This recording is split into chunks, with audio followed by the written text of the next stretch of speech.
English পরীক্ষা। সকাল থেকে উঠেই ভালো করে বইয়ের চোখ বুলিয়ে নিচ্ছি। শর্ট কোশ্চেন গুলো পড়ছি, তার সাথে ব্রড কোশ্চেন গুলো ভালো করে দেখে নিচ্ছি যাতে মনে থাকে, কোনো রকম ভুল না হয়। তারপরে ব্যাগটা গুছিয়ে অ্যাডমিট কার্ড ভেতরে ঢুকিয়ে নিলাম। তারপর ব্যাগের চেনটা বন্ধ করেই মাকে বললাম, মা আমি আসছি বলেই সাইকেলে করে বেরিয়ে গেলাম যাবার উদ্দেশ্যে। কলেজে যাচ্ছি, আমাদের পরীক্ষা স্টার্ট হচ্ছে। রুমের ভেতর ঢুকে পড়লাম।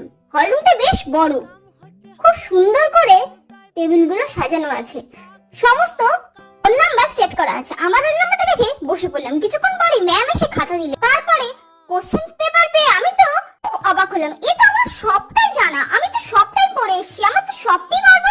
কয়ের উত্তরটা লিখতে শুরু করে দিলাম। এইভাবে সবকটা উত্তরই লিখলাম। 1 ঘন্টা পেরিয়ে গেল, আবার 2 ঘন্টা পেরিয়ে গেল, এবার ঘন্টা পড়লো। রাত মাত্র 15 মিনিট। তাড়াতাড়ি লিখে আমাকে